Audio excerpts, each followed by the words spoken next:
Empezamos. Buenos días y bienvenidos a todos a la sesión de hoy de la plataforma de formación de diagnóstico y tratamiento por imagen. Hoy tenemos como ponente a Ángel Morales del Hospital Universitario de Donostia y que nos va a hablar sobre un tema interesantísimo que ya en la charla previa ya estabais viendo pues que levanta mucha controversia y que el tema es el de la nueva ley europea sobre la inteligencia artificial en la aplicación concretamente en radiología. Tema interesantísimo y seguro que Ángel nos ilustra perfectamente. Ángel, adelante, todo tuyo. Bueno, buenos días a todos. ¿Es posible quitar las imágenes de los moderadores? Bueno, ahora apagamos el Pa- vídeo. vale, Vale. vale, para que se vea esto. Vale. Bueno, buenos días a todos. Ya veo que este tema probablemente dé para una jornada más que para una ponencia de 30 minutos, ¿no? Bueno, para empezar, declaro que no tengo ningún conflicto de interés y con respecto a los derechos de autoría, todas las imágenes utilizadas van a respetar los derechos de autor y todas las referencias utilizadas de terceros también van a respetar los derechos de autor a través del ejercicio del derecho de cita. Voy a subir esto aquí, porque es así. Bien, bueno, no, Si pones en modo presentación, Ángel. lo he puesto ya en modo presentación, ¿eh? No, Víctor, está bien, está perfecto, Ángel, puedes Vale, seguir vale. así. Vale, bueno, la fuente primaria de lo que voy a hablar es un artículo publicado recientemente en Radiología en el 2024 que trata sobre la regulación legal de la inteligencia artificial, una guía práctica para radiólogos junto con Sara Lojo, Mariana Rovira y Pablo Valdés. Bien,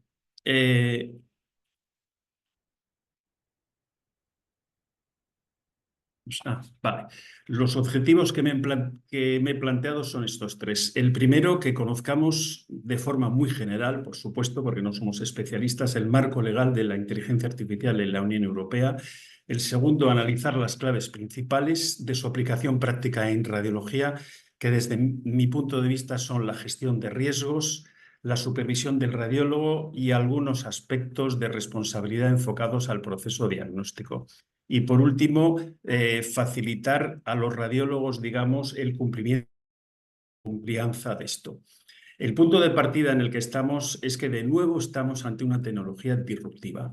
Todos conocemos qué es una tecnología disruptiva. Una tecnología disruptiva es aquella que es capaz de producir cambios rápidos, complejos e irreversibles y que causa obsolescencia en la tecnología en uso, en los procesos de soporte de esa tecnología y en los futuros roles profesionales. Disculpa, Ángel, que te corte, es que me comenta que no se ve en modo, se ve todavía la primera diapositiva, como que no está Sí. en modo presentación. Ángel, Pues vamos a hacer. tenemos un problema entonces. No, Dime. Ángel, vamos a hacer una cosa. Sal de modo presentación y avanza Sí. desde el modo edición pantalla a pantalla, por favor. Desde el modo Aquí. edición. Sí, ahora, Aquí. perfecto. Sí. Claro, lo Y que pasa ahora, es que aquí no voy a poder hacer es- lo siento, es que si no, por lo que fuera, no nos comparte el modo presentación. ¿Vale? Vale. Bueno, pues sí, esto intentaré, digamos... Bueno, vale, ya está. Estamos hablando esta es la diapositiva de los conflictos de interés, esta es la fuente primaria que he comentado, la regulación, el artículo de 2024. Estos son los objetivos que también los he comentado y esta es la diapositiva que estaba comentando ahora. ¿Se ve bien? Y sí, ahora sí. Sí, Vale. sí. Que es el punto de partida es la tecnología disruptiva. Estamos lógicamente ante una tecnología disruptiva como las 7 que están descritas hasta el siglo XIX. Yo acabé la carrera en el año 1976, por tanto tengo 48 años de desempeño profesional, ¿no? Y en este desempeño profesional he visto tecnologías disruptivas como son el PC, el móvil, la radiología, Internet y actualmente la inteligencia artificial. Tecnologías disruptivas que han provocado también disrupciones en el servicio de radiología, que es la transformación de la imagen analógica a la digital y el uso de los PACS. Bien, el punto de vista de la tecnología disruptiva, os voy a dar un ejemplo. Una tecnología disruptiva clásica es la imprenta, ¿no? Bueno, pues la imprenta modificó sustancialmente el trabajo en los monasterios de los copistas, de los amanuenses, ¿no? Y lógicamente los amanuenses se descualificaron, en una o dos generaciones dejaron de existir y se pueden configurar como perdedores, ¿no? Algunos monasterios, digamos, se reinventaron en enólogos, como esta imagen que pongo del famoso champán de Dom Periñón, ¿no? Y aquí la pregunta sería si la inteligencia artificial, ahora somos radiólogos y qué vamos a ser en el futuro. Pero eso es un debate, digamos, que está fuera del alcance de esta presentación, ¿no? La primera pregunta que nos tenemos que hacer es si es necesario regular la inteligencia artificial, el famoso dilema regulación versus desregulación que hemos estado hablando en el debate previo, ¿no? A mí tenemos que tener en cuenta que estamos en un territorio frontera, es un territorio inexplorado. A mí me gusta mucho esta definición casi poética, metafórica de territorio frontera que dice que es una invisible línea donde lo viejo, lo nuevo, lo conocido y lo desconocido se encuentran y se ponen límites. Por tanto, desde el punto de vista jurídico, la palabra clave es que tenemos que poner límites. Mirad, nosotros también lo hemos visto en el debate previo, lo ha dicho de forma magnífica nuestro experto Ricard, ¿no? La inteligencia artificial como tecnología disruptiva va a tener beneficios, los estamos viendo clarísimamente, pero también tiene riesgos.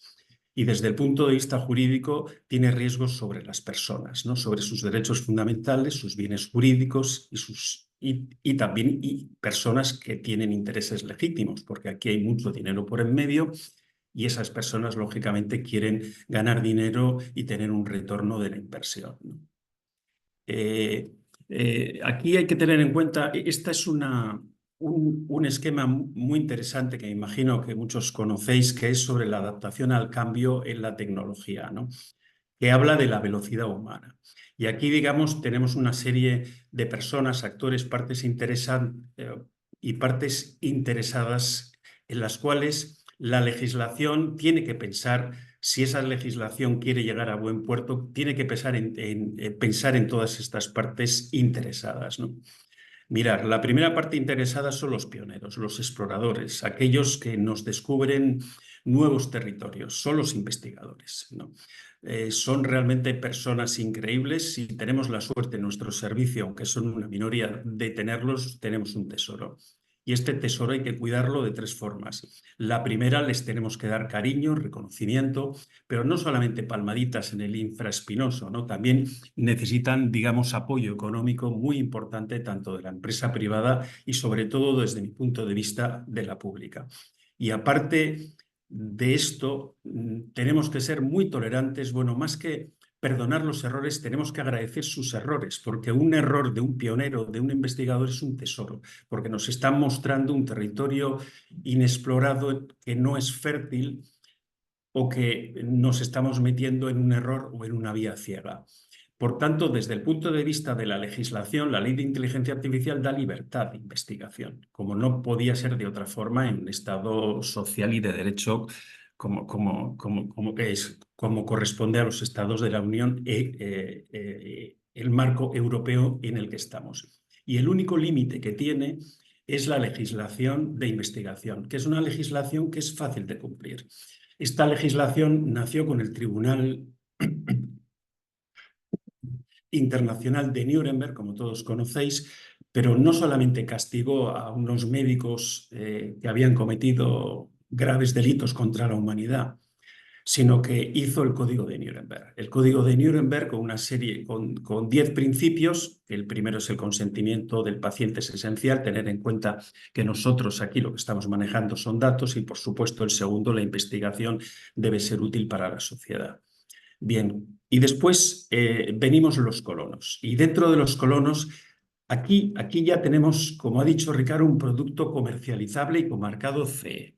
Y aquí tenemos a los tempraneros, a los que adaptan precozmente. Esto también son realmente una bendición. Aquí estos tienen una visión quizás sesgada porque tienen una visión muy utópica y realmente priorizan y solamente ven los beneficios. Y la ley de inteligencia artificial habla, también Ricard lo ha comentado, de un entorno controlado de pruebas, lo que se llama un sandbox regulatorio de la inteligencia artificial. Deciros que hay una norma de noviembre de 2023 que habla de esto, una norma que realmente tendríamos que conocer y poner en marcha. Una norma que, digamos, a los tempraneros, a estos adaptadores precoces, le pide fundamentalmente tres cosas. Le pide criterios estrictos de validación, le pide que establezcamos un feedback, digamos, con la norma y le pide que hagamos guías de buenas prácticas. Los siguientes colonos son los pragmáticos, los conservadores y los rezagados, los que más tardan, ¿no? Los rezagados son aquellos que tienen una visión, digamos, negativa, distópica, una visión de tipo Black Mirror, ¿no? Yo, desde luego, me considero un pragmático al 80%. Digo al 80% porque al 100% no me considero absolutamente de nada, ¿no? Pero los pragmáticos y los conservadores intentamos, y yo creo que es el enfoque, ver los beneficios que nos dicen nuestros queridos compañeros tempraneros, los de la visión utópica, y también analizar quizás los riesgos, los malos usos que nos avisan, digamos, los rezagados y los conservadores. Los colonos, desde el punto de vista jurídico, lo único que necesitamos es certeza, seguridad jurídica, saber que a la hora de trabajar no vamos a tener ningún problema, no queremos problemas, no queremos recibir un día un burofax y presentarnos ante un juez, queremos hacer las cosas bien y por eso queremos formarnos en temas de cumplimiento normativo y complianza, que es lo que estamos haciendo ahora. Esto que he dicho antes es, digamos, la velocidad humana, pero también tenemos una velocidad tecnológica, que es la famosa, que también conocéis, curva NS de Foster, ¿no? Aquí tenemos un tiempo 1, que es el T1, que es el lanzamiento del producto, en el cual, digamos, somos cobayas tecnológicas. ¿Por qué? Porque estamos trabajando en un nivel mínimo de rendimiento y a partir de ahí tenemos la fase 2 y la fase 3, que es la de crecimiento y madurez.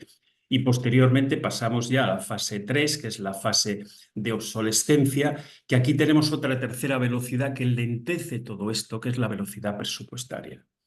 Bien, ¿qué normativa tenemos que conocer? Bueno, la normativa que tenemos que conocer fundamentalmente son estas 4. No conocer los articulados, sino los principios fundamentales, porque un radiólogo asistencial tiene que conocer de esto lo mínimo y saber cómo cumplirlo, ¿no? Que es el Reglamento General de Protección de Datos, la Ley de Inteligencia Artificial, una propuesta de Directiva Europea sobre responsabilidad de daños por productos defectuosos y una propuesta de Directiva de responsabilidad extracontractual en inteligencia artificial. Cualquiera de estas 4 leyes daría probablemente para una jornada de discusión, pero simplemente quiero que sepáis cuál es el marco, ¿no? La historia de esto, yo cuando me empecé a preocupar de esto fue cuando, en el seguimiento que hacía en diciembre de 2018, cuando la Comisión Europea hizo el Plan Coordinado de Inteligencia Artificial. En abril de 2019 hizo unas directrices éticas para una inteligencia artificial confiable, directrices éticas que se han trasladado en la ley a una serie de principios y requisitos jurídicos. El libro blanco de inteligencia artificial, y ya en abril de 2021 se hizo la propuesta de la ley de inteligencia artificial por la Comisión Europea. Aquí cuelgan estas 2 en rojo, 2 normas del Parlamento Europeo y del Consejo Europeo, que son estas propuestas de directivas de responsabilidad civil extracontractual de inteligencia artificial y la propuesta de directiva de responsabilidad de daños por productos defectuosos. Hay que esperar a diciembre de 2022. Fijaos que esto ha durado años, ¿eh? En el Consejo de Europa hace la primera orientación general sobre la ley de inteligencia artificial y posteriormente el Parlamento Europeo enmienda en casi 800, hace 800 enmiendas a esta ley. Y por fin, el 13 de marzo del 2024, pues tenemos la nueva ley de inteligencia artificial. Ojo, desde el punto de vista jurídico de la Unión Europea es un reglamento. Deciros que los reglamentos tienen una aplicación directa dentro del Estado español, ¿no? Así como ya sabéis que las directivas europeas necesitan una transposición a una normativa interna, ¿no? Es una ley muy compleja con 113 artículos y 13 anexos. Bien, ¿cuáles son los objetivos que marca esta ley? Los objetivos declarados son tres. El primero, garantizar que en su aplicación se cumplen los requisitos de seguridad y privacidad.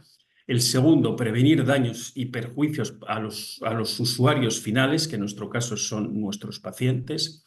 Y el tercero, favorecer la innovación.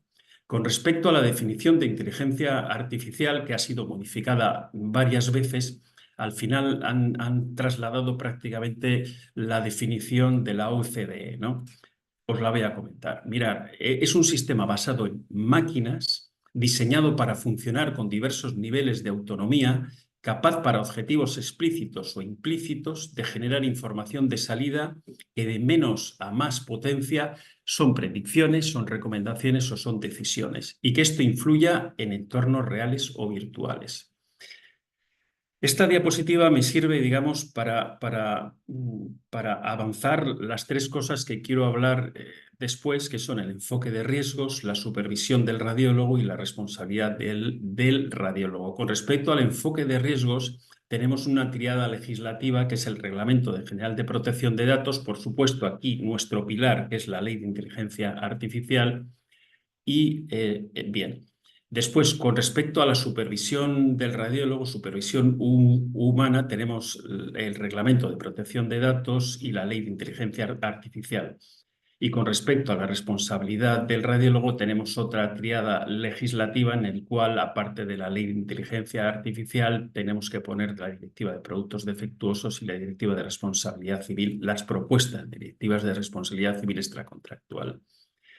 Y estos son los requisitos generales de los sistemas de inteligencia artificial. Insistir, la ley de inteligencia artificial no habla de algoritmos, no habla de inteligencia artificial, habla de sistemas de inteligencia artificial, ¿no? Estos 6 requisitos generales son los requisitos, digamos, que eran los requisitos de ese documento de 2020, los requisitos para una inteligencia artificial ética y confiable, ¿no? El primero es la intervención, supervisión humana, el segundo la solidez y la seguridad técnica, el tercero la privacidad y gobernanza de datos, el cuarto la transparencia, el quinto la diversidad, prohibición de no discriminación y equidad, sobre todo en los temas de sesgos que a nosotros somos responsables de esto, y después habla también de la sostenibilidad. Estos algoritmos se soportan, digamos, en un hardware que requiere cantidades ingentes de energía eléctrica y que tiene una huella de carbono, digamos, muy potente. Y por eso la importancia de aplicar los criterios de la radiología verde o Green Radiology. Bien, con respecto a los requisitos generales, y si vemos las partes interesadas, durante todo el ciclo de vida del sistema de inteligencia artificial tienen una serie de roles. Voy a hablar solamente de nuestro rol como usuario final, que somos los radiólogos asistenciales, ¿no? Que son los que interactúan con los sistemas de inteligencia artificial. Nuestro rol sería formación sobre estos requisitos, que es lo que estamos haciendo ahora, y vigilar que se cumplan. Y en el hipotético caso que veamos incumplimientos flagrantes, nos tendríamos que ir a los implementadores, que son nuestras organizaciones públicas o privadas que usan los sistemas de inteligencia artificial, en mi caso, Servicio Vasco de Salud o Osakidetza, o un hospital privado si trabajas, cuyo rol sería garantizar que estos sistemas de inteligencia artificial cumplen los requisitos legales. Bien, con respecto ya a la pregunta del enfoque de riesgos, vemos que ya el Reglamento General de Protección de Datos, en un artículo que toda la doctrina jurídica considera importantísimo, que es el artículo 35, ya nos dice que el responsable del tratamiento de datos deberá realizar una evaluación del impacto de las operaciones cuando dicho tratamiento utilice nuevas tecnologías de alto riesgo inteligencia artificial aplicada a la sanidad, en concreto la radiología, es una tecnología de alto riesgo. Para los derechos, de nuevo, para los derechos y libertades de las personas físicas, la magnífica explicación que nos ha dado Ricard en su intervención, ¿no? Con el enfoque de riesgos tenemos también una directiva sobre productos sanitarios, directiva vigente, en el cual estratifica en 4 riesgos. La clase 1, la clase 2A, la clase 2B y el alto riesgo, ¿no? O sea, mirar, esta es una página web que es una plataforma en la cual si nos metemos y vemos y ponemos como criterio de búsqueda, nos da aquellos productos que ya están comercializados con marcado CE y si nos interesan los autorizados en la FDA, ¿no? Actualmente, ayer que hice la búsqueda, teníamos en la Unión Europea 84 productos autorizados de sistemas de inteligencia artificial. Veis que la mayor parte son de clase 2A. La 2A, que es que aquellos que son capaces de brindar información que se utilice para tomar decisiones con fines diagnósticos o terapéuticos. En clase 2B ya tenemos menos, que son aquellos que pueden producir un grave deterioro del estado de salud de una persona o un intervencionismo quirúrgico. Y en la clase 3, aquellos que puedan producir riesgo de muerte o un deterioro irreversible del estado de salud del paciente, no hay ninguno autorizado todavía. Y esta es la clásica diapositiva de la Ley de Inteligencia Artificial de los niveles de riesgo. Simplemente deciros que radiología, como sanidad, va a estar clasificado como alto riesgo. Quiero hacer un inciso también, ¿no?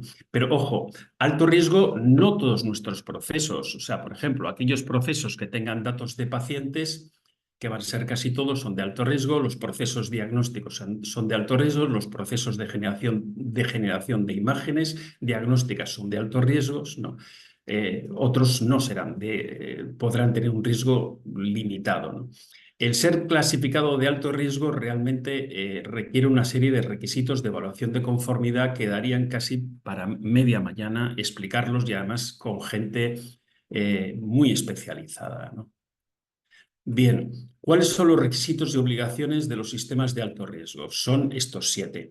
He señalado en rojo, digamos, los que creo que nosotros, digamos, tenemos un papel protagonismo, ¿no? Que tenemos que elaborar un sistema de gestión de riesgos. Dice durante todo el ciclo de vida. En nuestro caso será el ciclo de vida, nuestro ciclo de vida, ¿no? O sea, no el ciclo de vida de los desarrolladores, de los fabricantes, etcétera, ¿no? El segundo, importantísimo, la supervisión humana efectiva durante todo el ciclo de vida con una interfaz humano-máquina adecuada. Y el tercero, la precisión, la exactitud diagnóstica. Con respecto a la pregunta, la supervisión del radiólogo, la Ley de Inteligencia Artificial dice claramente que los sistemas de inteligencia de alto riesgo se diseñarán, alto riesgo, ojo, alto riesgo, se diseñarán y desarrollarán de modo que sean supervisados de manera efectiva por personas físicas. En nuestro caso, en nuestro ciclo de vida, el protagonismo es de los radiólogos, que somos los únicos, por la Ley de Ordenación de Profesiones Sanitarias, que podemos hacer diagnósticos, ¿no? El problema del concepto de supervisión es que, por una parte, es un concepto jurídico determinado por la Ley de Inteligencia Artificial y, además, doctrinalmente, desde mi punto de vista, cuando hicimos esta revisión, perfectamente determinado. Tenemos a un joven profesor que es Guillermo Lascoz, que es de la Universidad de Deusto en el País Vasco, que realmente yo creo que es un referente a nivel por sus publicaciones de la Unión Europea en temas de supervisión humana, ¿no? Pero al mismo tiempo es un concepto técnicamente indeterminado, ¿no? Lo decía Carlos muy bien, como técnico que es, ¿no? Esto técnicamente lo vamos a tener que determinar, ¿no? Y sobre todo determinar cuál es el concepto de supervisión efectiva, no solamente desde el punto de vista técnico, sino desde el punto de vista radiológico, ¿no? Nosotros en el artículo nos hemos atrevido, que a lo mejor es un atrevimiento un poco imprudente, a dar una definición de supervisión en radiología, que es la siguiente. Mirar, es la secuencia de actividades y tareas a través de las cuales el radiólogo controla y guía de forma efectiva los resultados generados por los sistemas de inteligencia artificial clasificados de alto riesgo garantizando la exactitud diagnóstica, la calidad y la seguridad de los mismos, y todo ello cumpliendo los objetivos, requisitos y obligaciones que establece la ley. ¿Cuáles son los objetivos de la ley? En el artículo 14, pues prevenir o reducir al mínimo los riesgos para la salud, la seguridad, los derechos fundamentales, que son vida, en nuestro caso serían vida, integridad física, privacidad y protección de datos, y el medio ambiente. Dentro de las obligaciones legales, la norma habla de que necesitamos una herramienta interfaz radiólogo, sistema de inteligencia artificial adecuada para prevenir los riesgos o gestionar adecuadamente los riesgos, tener un nivel suficiente de alfabetización. A mí me gusta mucho la palabra que ha utilizado la ley de inteligencia artificial, porque realmente, salvo ese 15-20% de investigadores que tenemos y de adaptadores precoces, el 80% necesitamos alfabetizarnos. Es que no tenemos ni idea de esto, ¿no? Bueno, ahora lo que estamos haciendo es alfabetizarnos en este tema legal, ¿no? Y, por supuesto, ir más allá, ir a la formación continuada y a la competencia. La ley habla también de la necesidad de una autoridad necesaria para ejercer esta función durante todo el periodo en que los sistemas de inteligencia artificial están en uso y permitir una investigación exhaustiva tras un incidente, por ejemplo, un error diagnóstico. Este mismo artículo 14 habla de que se tendrá en cuenta tres cosas que desde el punto de vista radiológico son, primero, los riesgos específicos. Dentro de los riesgos específicos sabemos que nuestro riesgo específico son las tasas de errores diagnósticos que tenemos en tiempo real, que son entre el 3 al 4%, ¿no? Tasas que además que desde Garland, que publicó en el año 1949 su primer artículo, no han variado en estos 70 años, curiosamente. La segunda cosa que tenemos que tener en cuenta es el contexto, y en el contexto tenemos que contestar de nuevo a la pregunta cuál va a ser el enfoque técnico-jurídico de la supervisión y tendremos que escribirlo en protocolos, guías y procedimientos normalizados de trabajo. Y la tercera, el nivel de automatización. Y aquí, dentro del nivel de automatización, nosotros hemos tenido en cuenta y os proponemos estos niveles de automatización, que es una especie de reforma de los publicados por las compañías automovilísticas y sobre todo por la robótica colaborativa en la industria, ¿no? En la industria 4.0, tenemos un primer nivel que sería la automatización parcial. Aquí el rol del sistema de inteligencia artificial sería como una mera herramienta auxiliar, que es lo que tenemos ahora. Nosotros estamos en esta fase, o sea, no. Y la supervisión del radiólogo tiene que ser el 100% de los estudios, sin excepciones. Pero en el futuro podremos pasar, cuando todo esto madure y la fiabilidad diagnóstica sea mucho menor que ese 3-4%, imaginaos que en vez de ser una fiabilidad diagnóstica, una tasa de errores diagnósticos del 3-4%, sea un 0,2 o un 0,4%. Pues aquí pasaremos a un nivel 2, que es la automatización condicional, en el cual el rol del sistema de inteligencia artificial sería ser un asistente de un primer nivel, ¿no? Aquí, por ejemplo, lo que se podría hacer es un triaje automatizado de casos normales. Los casos normales los dejaríamos como normales y serían informes automáticos generados por IA generativa. Y el radiólogo lo que supervisaría son los 100% de estudios patológicos, ¿no? Pasaríamos a un nivel 3, que es la alta automatización, en el cual el sistema de inteligencia artificial sería un asistente ya de nivel 2, de nivel más avanzado, en el cual nos haría un triaje automatizado de casos normales, de casos patológicos, y nos pondría a disposición lo que el sistema de inteligencia artificial presenta dudas, ¿no? En este como herramienta auxiliar, para hacer una analogía con la supervisión de nuestros residentes, sería supervisar a un residente de primer año, que ya sabéis que legalmente tiene que tener una supervisión continua, directa y presencial.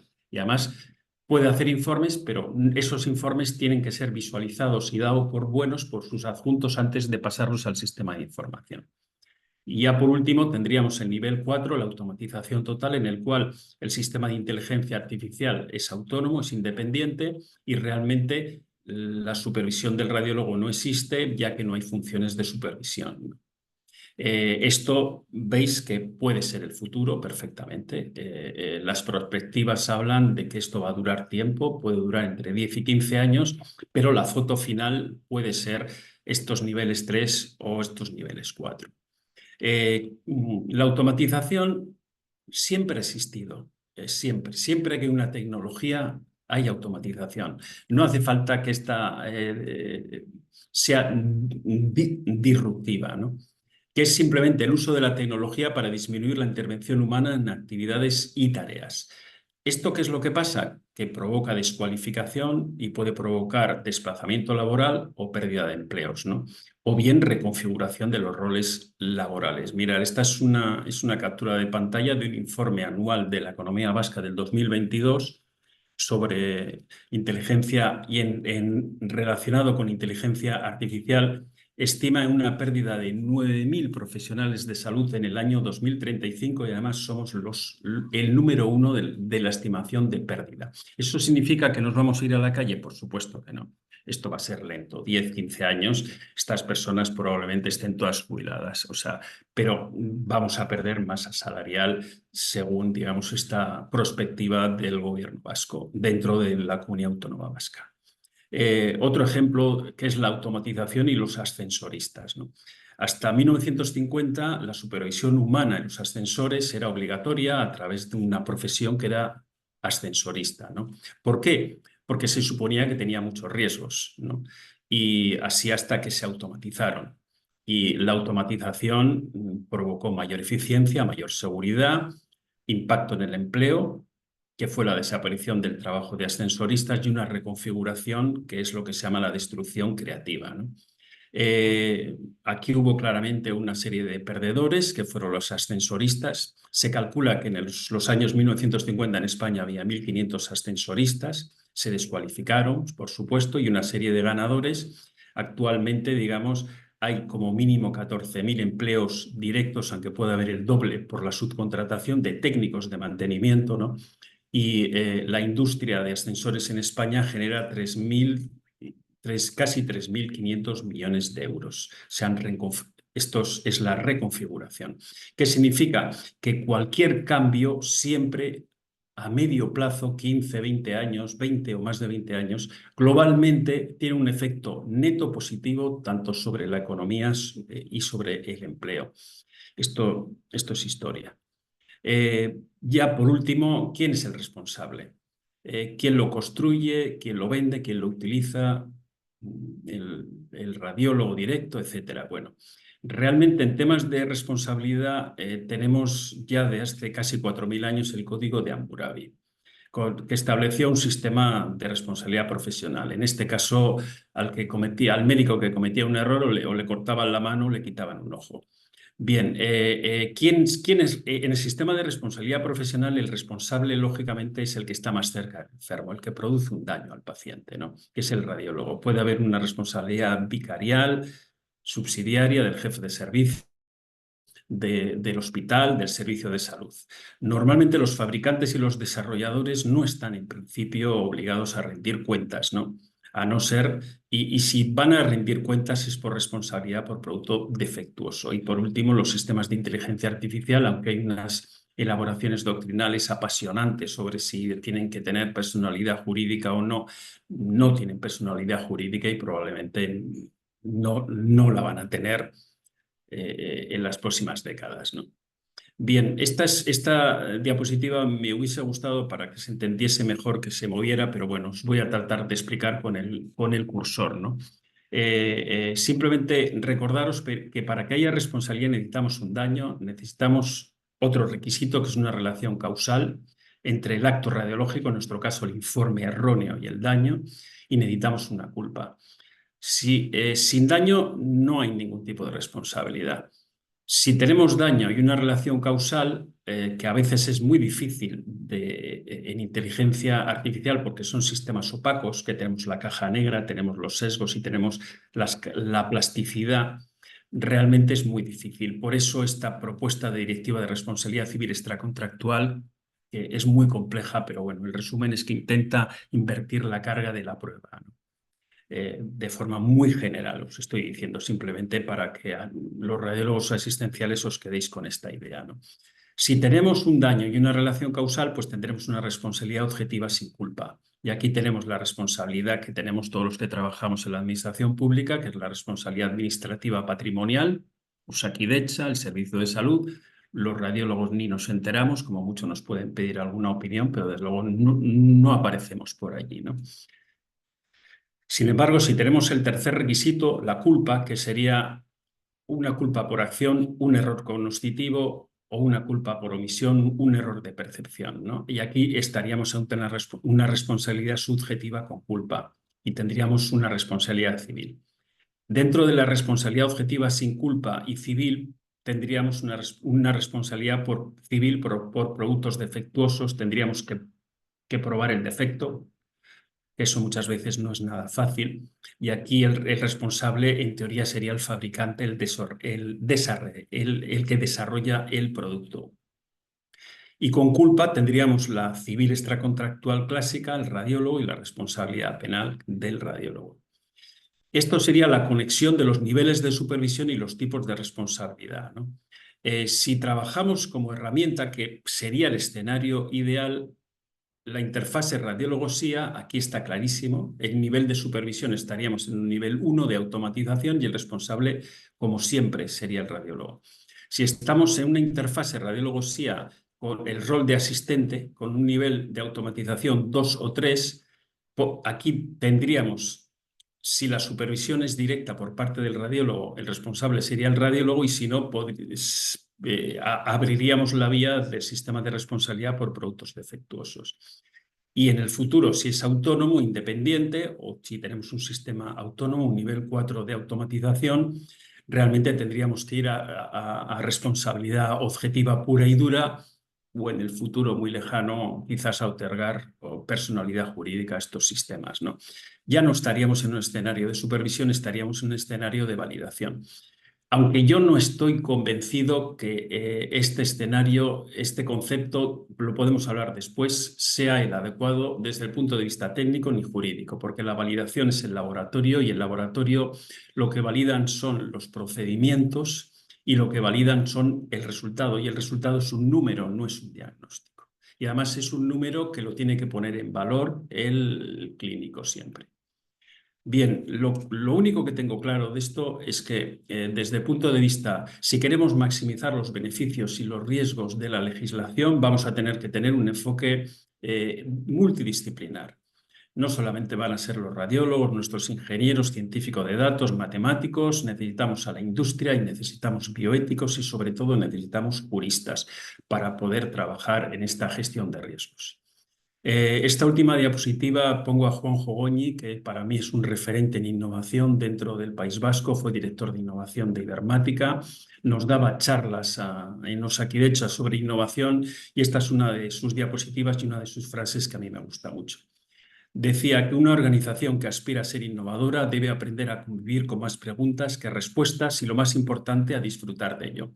Yo estoy convencido que lo sé, en estos 50 años lo he visto, los servicios de radiología son tremendamente innovadores y seguro que vamos a poder afrontar los retos, todos los retos que vamos a tener en la aplicación futura de la inteligencia artificial. Muchísimas gracias. Muchas gracias a ti, Ángel, por esta excelente presentación de un tema amplio y complejo, muy complejo, que genera muchas dudas y sin duda tu presentación ha sido muy ilustrativa. Tenemos varias preguntas en el chat. Una de las primeras preguntas es un clásico, ¿no? ¿Cómo podemos conseguir, basándonos en la ley que existe, que los pacientes que ingresan en el hospital o ambulatorios nos den un consentimiento genérico para poder utilizar los datos para investigación para uso secundario de forma genérica? ¿Es posible esto? Bueno, yo no soy un experto en protección de datos. Sé que tenemos un experto en protección de datos, Ricard Martínez, y prefiero que conteste esa pregunta. Aunque tengo una opinión formada, ¿no? Pero... Ricard, tienes el micro apagado.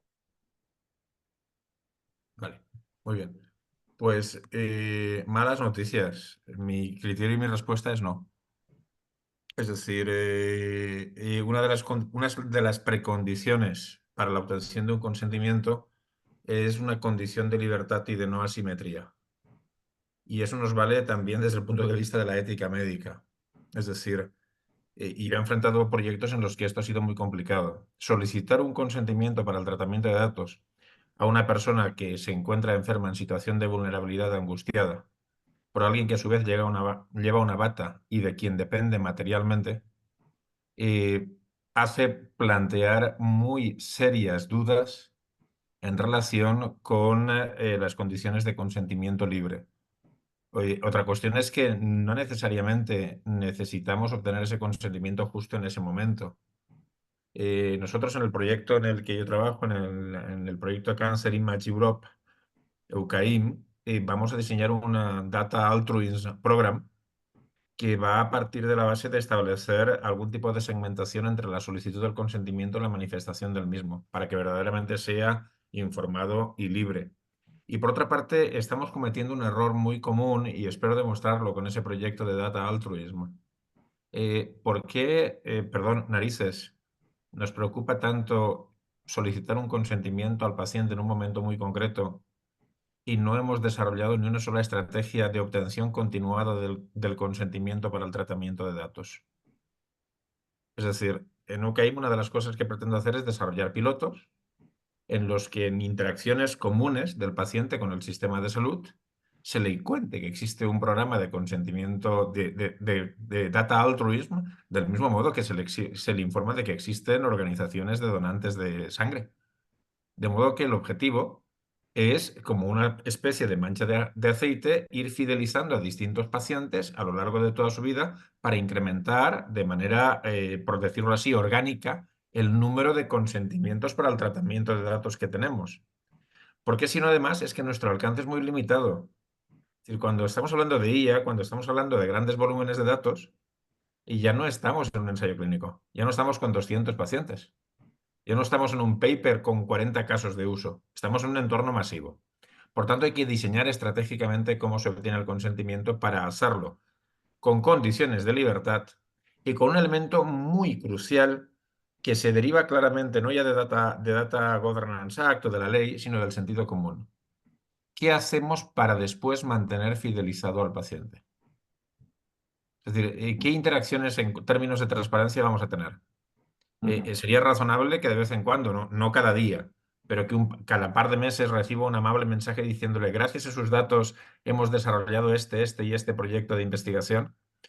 Lo digo porque yo soy donante, yo ando ya por más de 50 donaciones.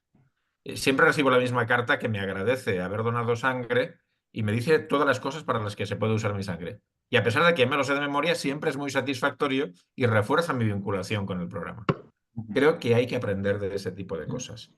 Un poco en relación con lo que comentas, es la siguiente pregunta, ¿no? ¿Cómo podemos hacer que cumpliendo la normativa la gente de alguna manera done o a potenciar esta donación de datos, ¿no? Para poderlo facilitar el uso secundario. No sé qué pensáis, Carlos y Ángel, también. ¿Cómo podemos potenciar esto? ¿Es una vía el potenciar el donante de datos para poder obtener este consentimiento para el uso secundario? Yo creo que Ricardo lo ha explicado perfectamente. Estoy de acuerdo con él. Sí, probablemente de acuerdo. También tenemos que tener en consideración el reglamento, bueno, la propuesta de reglamento que aprobó el Parlamento Europeo en el mes de abril del espacio de datos europeos que esperamos que después, en los próximos años se pueda aplicar. Esto facilitará el compartir los datos y el usar los datos para la investigación en entornos seguros, fiables y donde el paciente y el ciudadano es corresponsable de ese uso. Bueno, yo creo que en la normativa que tenemos ahora, el escenario que tenemos ahora es esto. Pero sí que no hay que esperar que el espacio de datos europeos facilite este uso del dato. Permitidme añadir un par de cosas. Uno es un ejemplo de caso de éxito. Y segundo, una pequeña precisión, y es que nosotros estamos en el espacio europeo de datos desde el año 2018.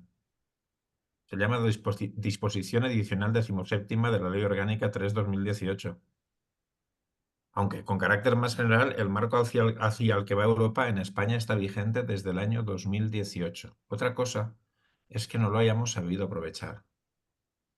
Porque la filosofía de la disposición adicional, igual que la del espacio europeo, es que por principio podrán utilizarse sin consentimiento datos médicos anonimizados, que subsidiariamente será admisible utilizar sin consentimiento datos médicos pseudonimizados bajo condiciones y garantías de control, además de los programas de altruismo de datos, con una habilitación a los Estados miembros en el European Health Data Space para que los pacientes puedan ejercer opt-in out.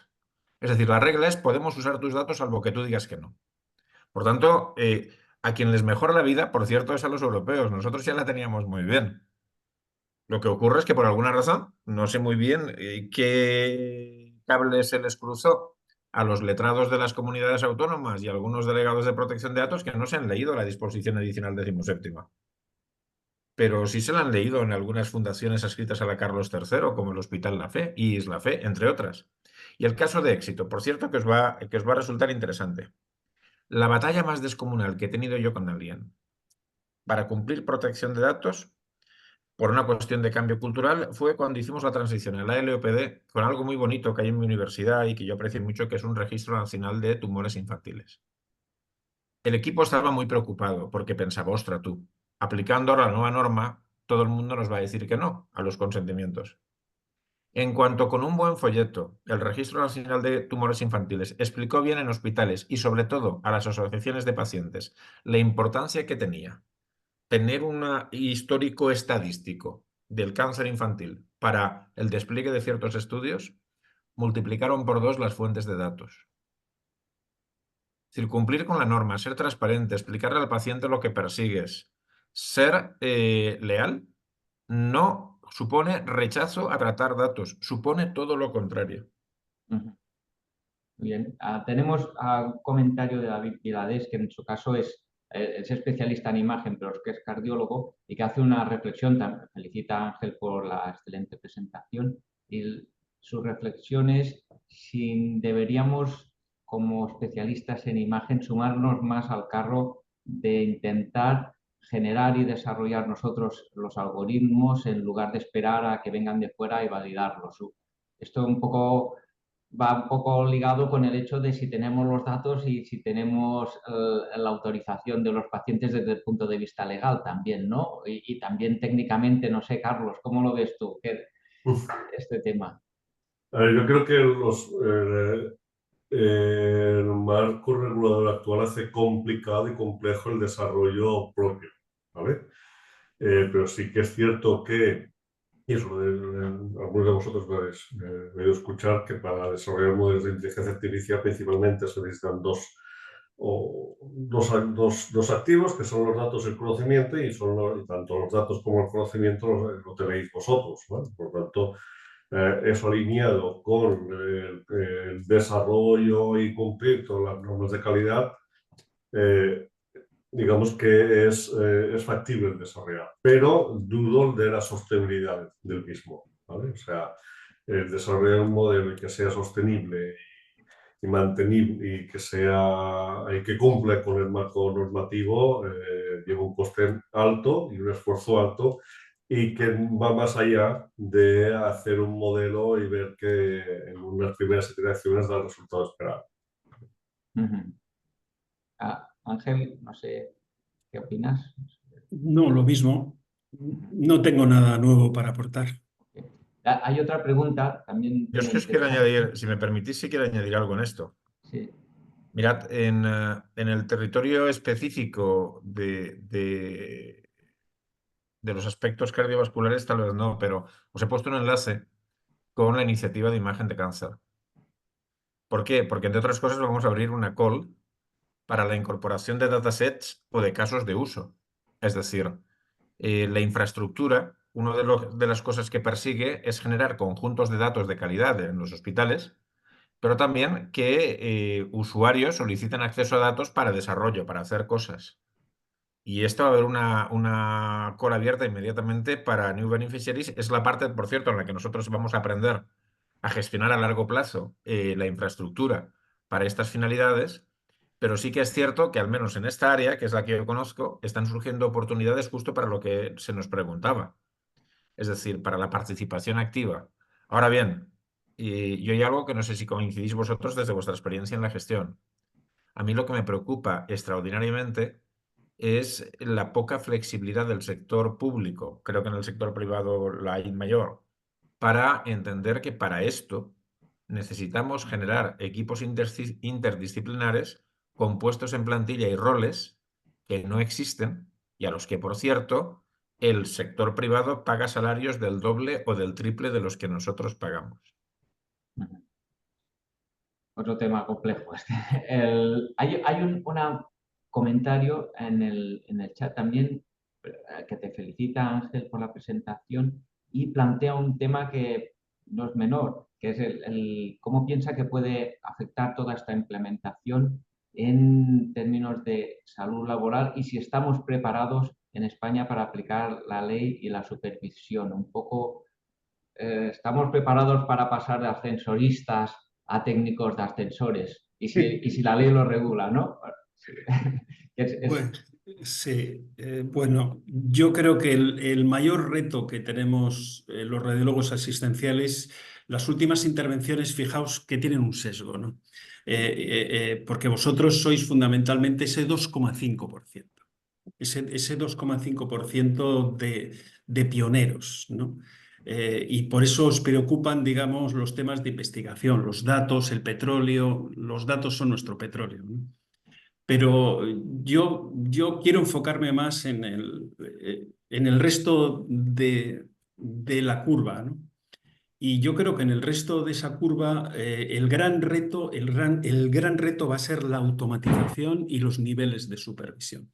Eso va a ser lo que nos va a condicionar el futuro como radiólogos. Realmente el mejor escenario es mantenerlo como herramienta, por supuesto.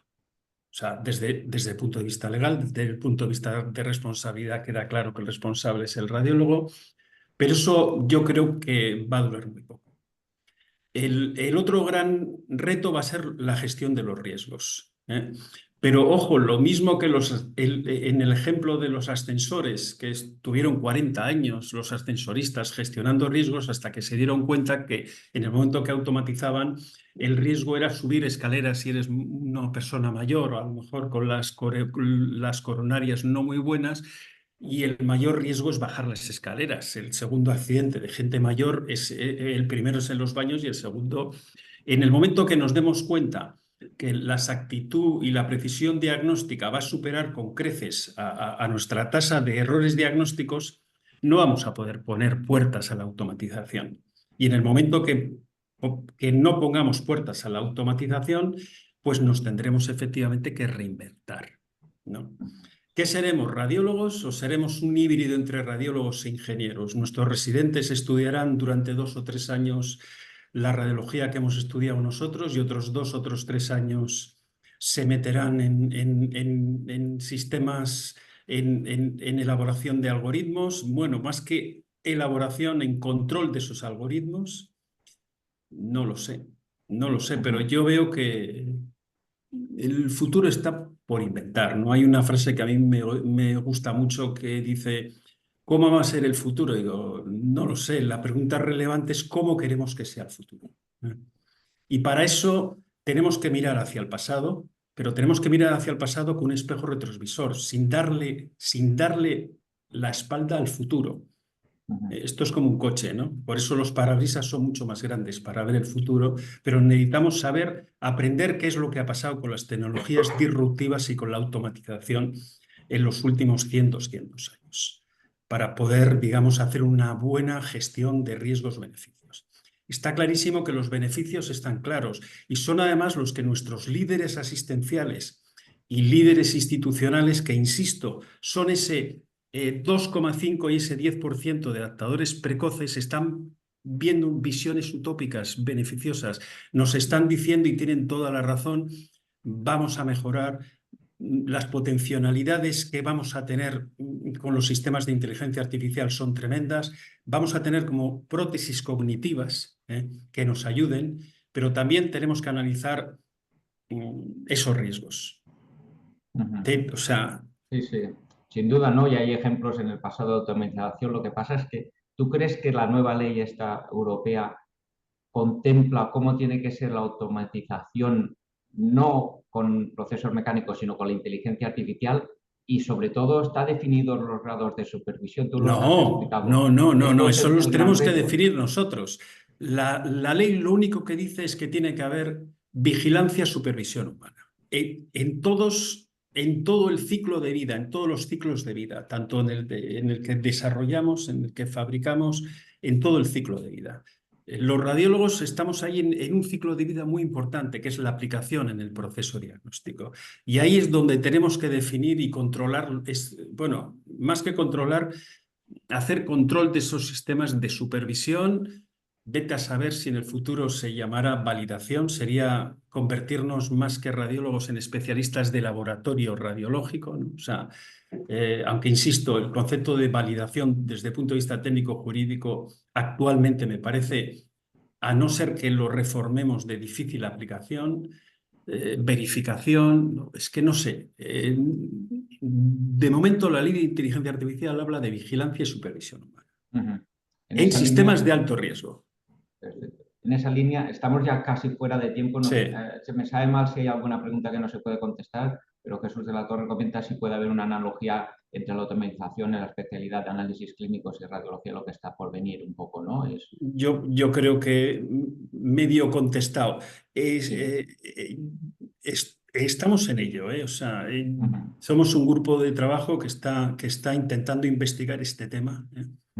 Y yo creo que en 3, 4, 5 meses podremos poner un documento o algo encima, ¿no? Para un documento de trabajo, ojo, O sea, ni siquiera me atrevería a llamarlo una guía de buenas prácticas. Sí, muy bien, sin duda es un reto, Ya estamos finalizando, estamos ya fuera de tiempo. Antes de dar paso de palabra a Salva, creo que Ricard tiene la mano levantada para una breve intervención. Era para una precisión, es decir, hasta que se desarrollen estándares, normas de certificación o códigos de conducta, hay muchos conceptos o actos propios de la Comisión Europea, hay muchos conceptos que serán variables, pero cada una de las cuestiones que se han preguntado sí que están implícitas y claramente deducibles de la regulación en cuanto a los criterios de diseño de un sistema de alto riesgo.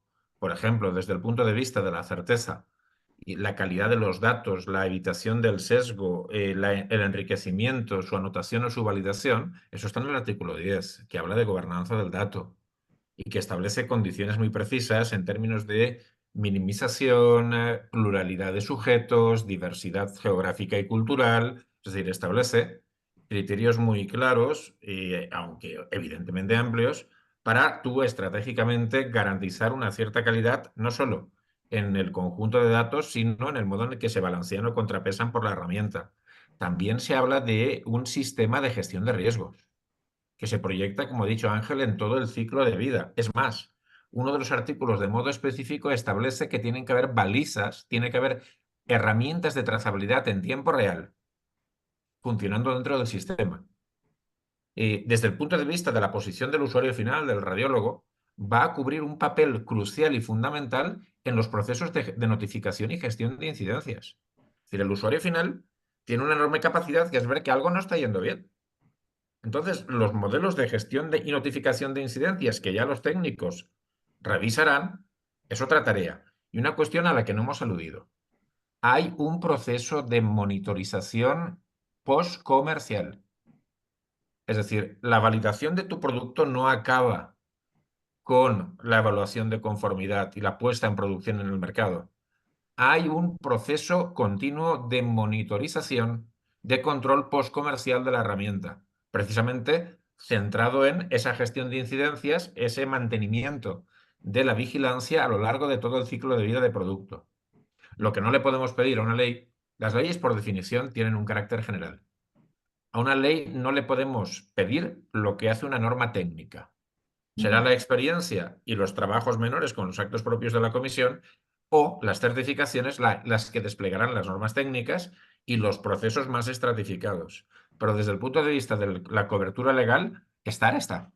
De acuerdo. Gracias, Ricard. Gracias, Ángel, por tu excelente presentación. También gracias a Carlos. Y Salva, seguro que quieres concluir la sesión. Sí, bueno, como siempre, la verdad es que es un gustazo esta sesión, es para volver a verla. Muchas gracias a todos, gracias a ti, Víctor, por tu moderación, gracias, Ricard, por tus palabras de experto. Carlos, muchísimas gracias también por tus comentarios y Ángel, como siempre, un gran profesor, maravilloso. Yo intentaría hacer un resumen de 3 puntos. Es decir, tú nos has dicho que hay, pensando en los usuarios, pensando también en los niveles de supervisión y pensando en los pacientes. Respecto a los usuarios, nos has dicho que hay diferentes tipos de usuarios, nos has hablado de metáforas como el concepto de colonos, ¿no? Tempraneros, pioneros, y nos has dicho que tenemos que entender este cambio cultural a la hora de adaptarnos a la implementación de la IA. Respecto a la supervisión, nos has hablado que hay que hacer compatible la automatización con el nivel de supervisión y nos has dicho que tenemos que trabajar. Y después nos has puesto deberes también respecto a los pacientes, hay que informarlos, ¿no? Y también el ejemplo de Ricard respecto al altruismo de datos con el tema del ejemplo de la donación de sangre. En resumen, Ángel, nos has puesto deberes respecto a los usuarios, respecto al nivel de supervisión y respecto a los pacientes. No sé si te parece bien este pequeño resumen, Ángel. Bueno, yo más que deberes he intentado primero alfabetizarme en estos 3 o 4 últimos años e intentar alfabetizaros. Ojo, e insisto, vosotros estáis en ese 8, 10, 12% del top y vuestro trabajo es increíblemente bueno, ¿no? Pero tenemos que pensar en la cabeza de puente que tenemos, que son el 80-85% de los radiólogos que están o estamos en mantillas con esto. Perfecto, pues seguro que hacemos más sesiones para aprovechar tu experiencia y la de Carlos y la de Ricard. Y simplemente recordaros que el lunes tenemos al doctor Rodrigo Alcántara del Hospital del Mar que nos va a hablar de biomarcadores en radiología de mama. Estáis todos invitados, que tengáis un gran día. Gracias Ángel, gracias Víctor, gracias Ricard y gracias Carlos y gracias Dani. Nos vemos. Un saludo. Hasta Teu a luego. todos. Gracias a todos. Chao.